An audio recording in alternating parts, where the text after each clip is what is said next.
Vengo a cantarles, señores, de un hombre muy valiente. Él viene a proteger y servir a los residentes. Su nombre es Tommy Rodella, el consentido de la gente. Welcome back, Vince. I appreciate you coming back and spending some time with us. Vince, I want to say this before we get into this episode. When I brought you on as undersheriff, obviously you had no roots in Rio Arriba, so it wasn't political. It was because I thought that you were the best person for that position, and I could have clearly brought someone on that would have brought something political to the effort. But I had promised the people that we were going to provide them a service, and I was more concerned with the service than I was with the politics. Mm-hmm. And so Vince, share with us, if you would, so at a certain point you became part of the administration. Mm-hmm. And share with us, Vince, what that was like compared to obviously other supervisory positions that you had in law enforcement. Well, when I was with Santa Fe, I made it to the rank of sergeant, and in that capacity, I oversaw the field training officer program. I also was on the SWAT team. I was an assistant SWAT team commander. I also was a sergeant on a team, a patrol team. And when I first made rank, I was a corporal. That was my first rank. I was a detective. So in this new role, I started as a lieutenant. I went through the ranks in Rio Arriba too. I tested for every position, sergeant. I tested, and lieutenant. And Vince, I apologize, but in your experience in other law enforcement agencies, was there a testing process in place to yes. Move up? Yes, that was part of it. It was a competitive process, and in Rio Arriba, it was also competitive. It was a testing process. It just wasn't handed to you. You tested with other deputies, and and it wasn't just a test. It was interviews. There was also hands-on. But yeah, in this regard, it was different because at Santa Fe, in my previous supervisory roles, and not a part of actual administration, it was really well structured in the sense where, they had consistent training as far as in an FTO program. It was a nationwide recognized program, the San Jose Core model. There was unlimited training available, advanced training through the academy or even through outside sources. But over here in Rio Arriba, we didn't have that because there wasn't that much money. If there was, we didn't see it.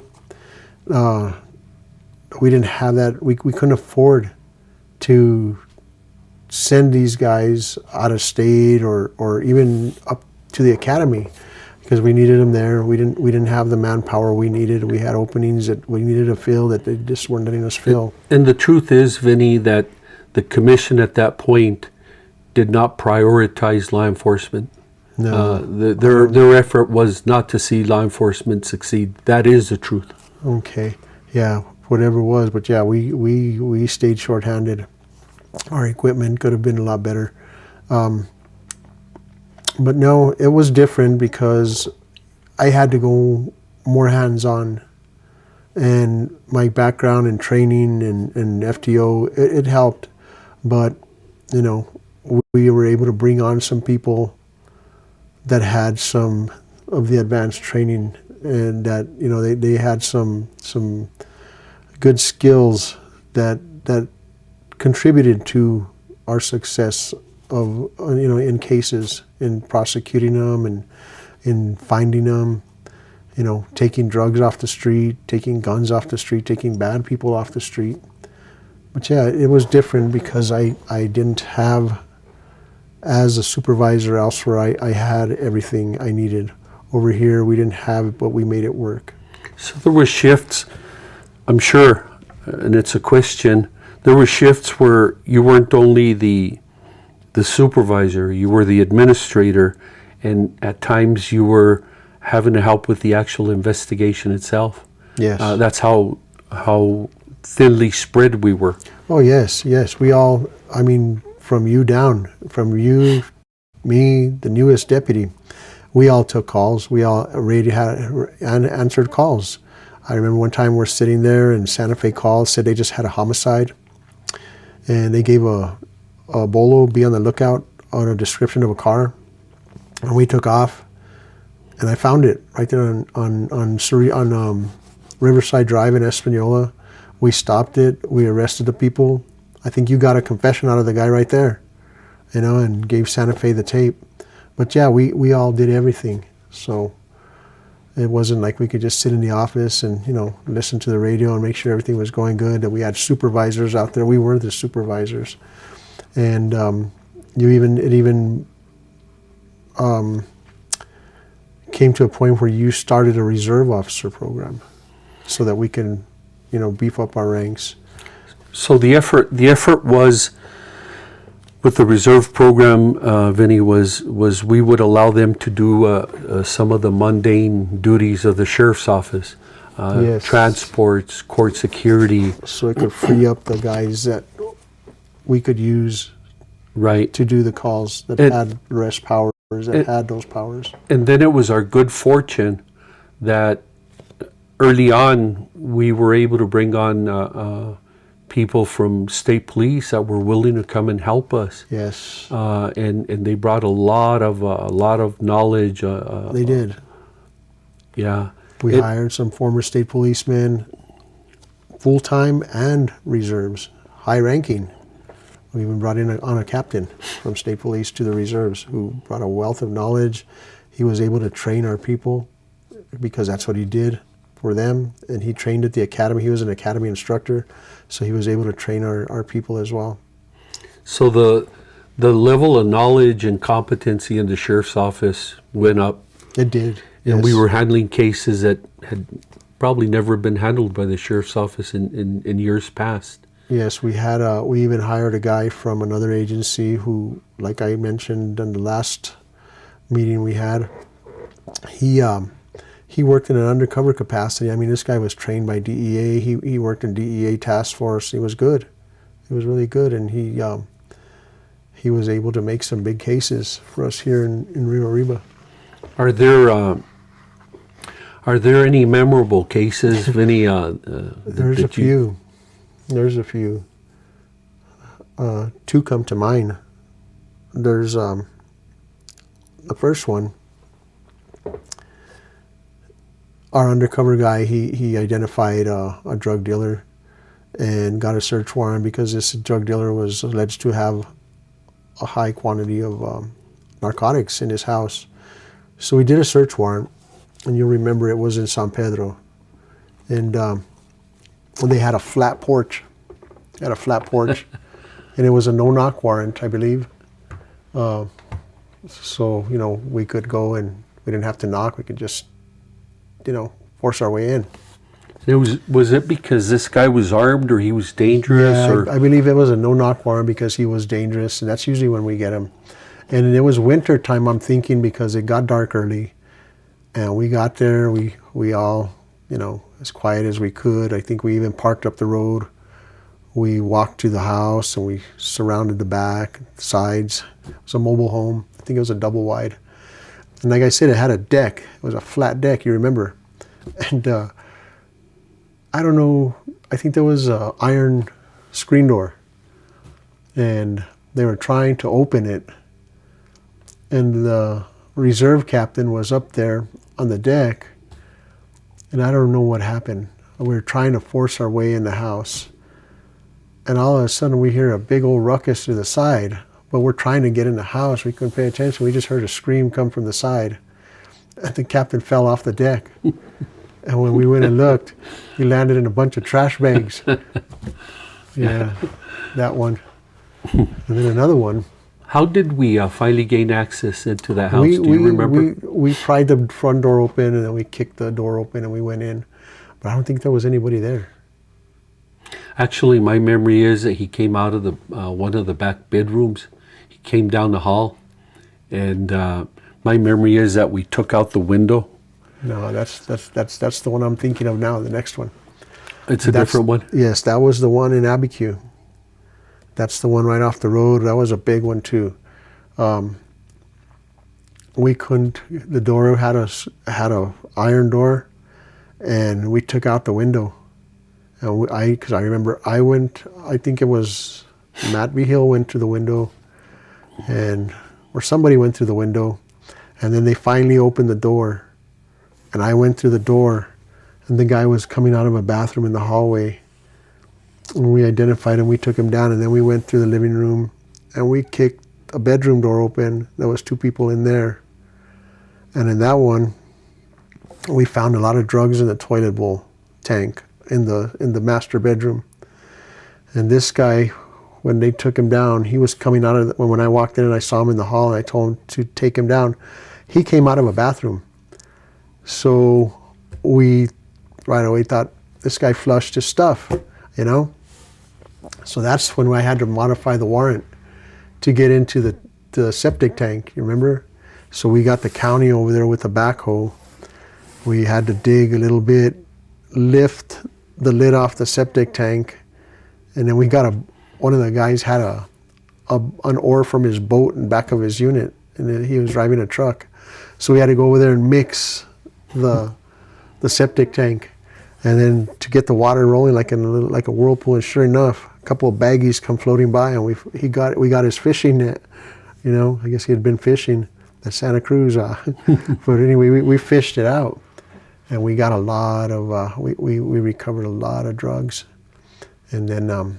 What was it that was recovered from the septic tank? Do you remember? Yeah, it was heroin. It was baggy, little individual baggies, and cocaine. A lot of it, big old, and I'm talking there was a couple of ounces. And that guy was eventually tried. I testified in his trial. There was a woman in there. She was his sister, I believe. She took a plea. He wanted to fight it because of the fact he threw it in the toilet, said it wasn't his. He's the only one coming out of the bathroom. I remember testifying in that case. Manuel Romero, he's the agent, the one that did the report. It was his case because I remember testifying, and that guy was convicted. He got found guilty. But yeah, those 2 cases stood out. I remember them.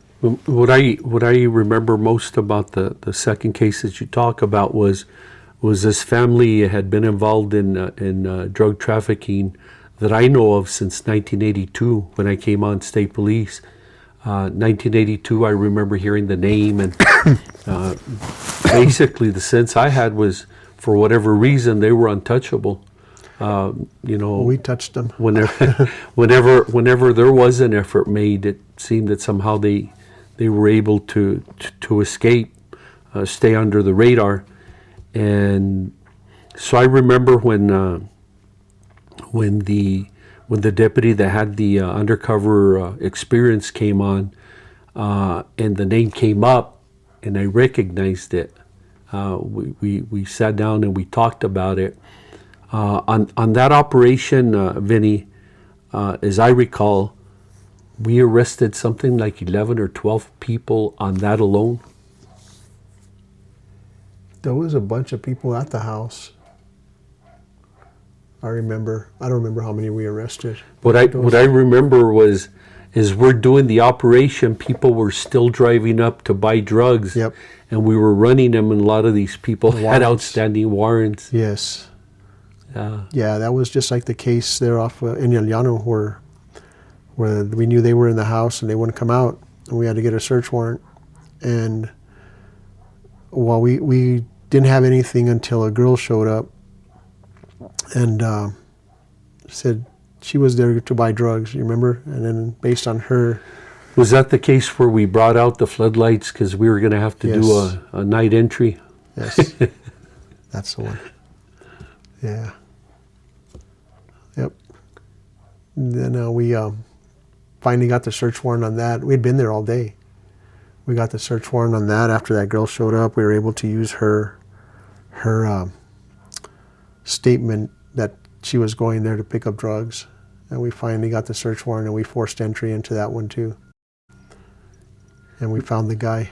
The media called that the shooting gallery, Vinny, because there was so many needles, thousands and thousands of needles strewn throughout the double wide. Yeah, if you remember, they were hanging pictures on the wall using syringes as tacks. Yeah. Yeah. And I know you're dying, Vinny, so I'm gonna give you the chance one last time. So if you can take us through as we make entry and While we made entry, I kicked the door in, and I think I was the first one through, and then I don't remember. I know it was you, me, and another deputy through, and a guy came out from the back room, and we all drew on him.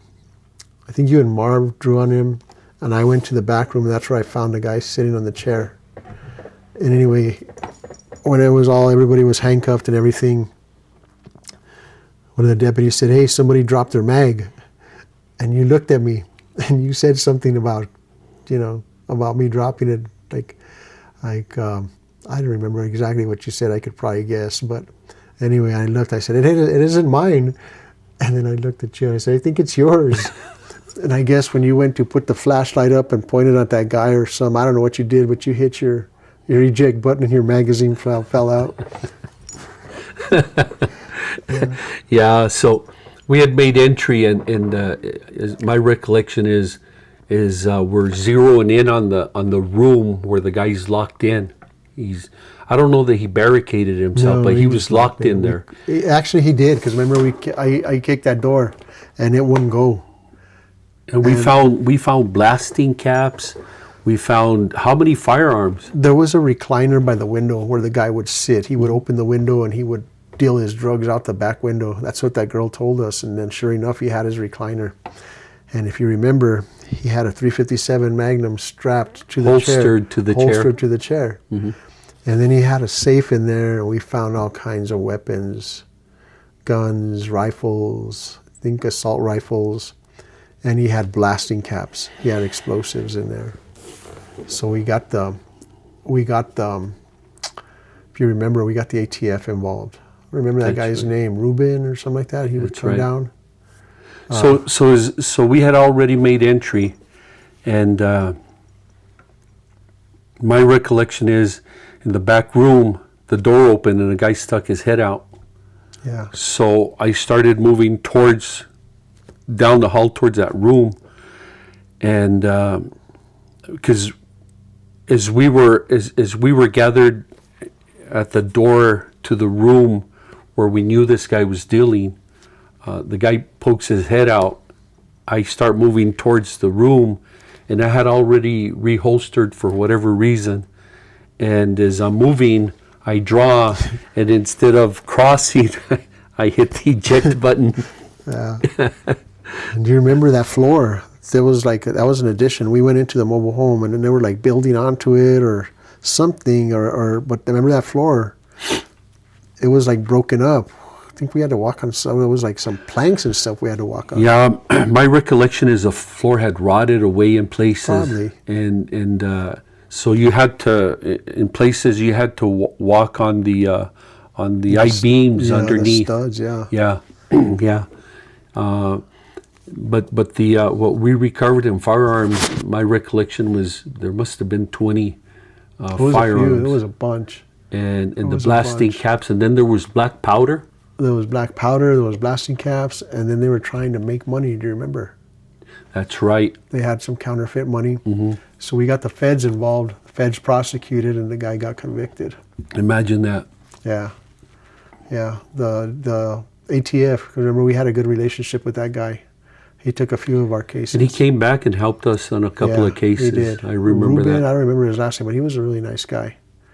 He was very helpful.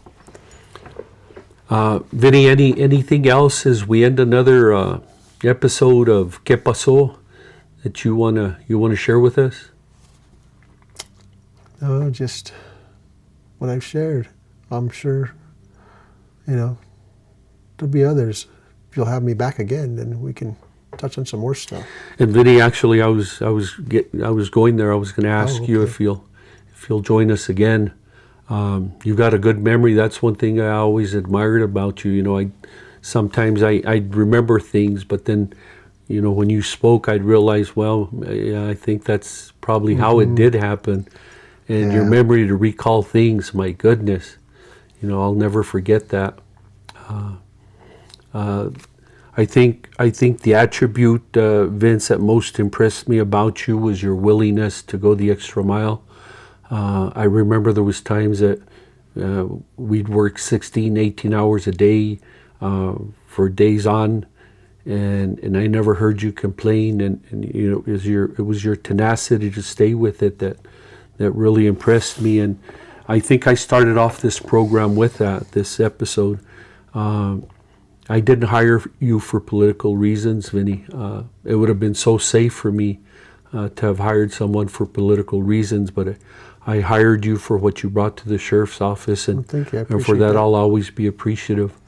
So, anyway, Vince, thanks, and soon I hope we can call you back again. Okay, thanks. Sounds good. Condado de Río Arriba, quiero pedirle su apoyo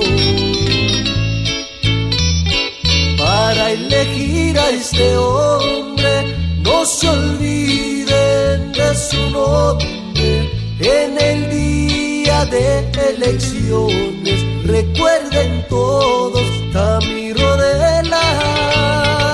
Este anuncio fue pagado por los muchos amigos de Tommy Rodella.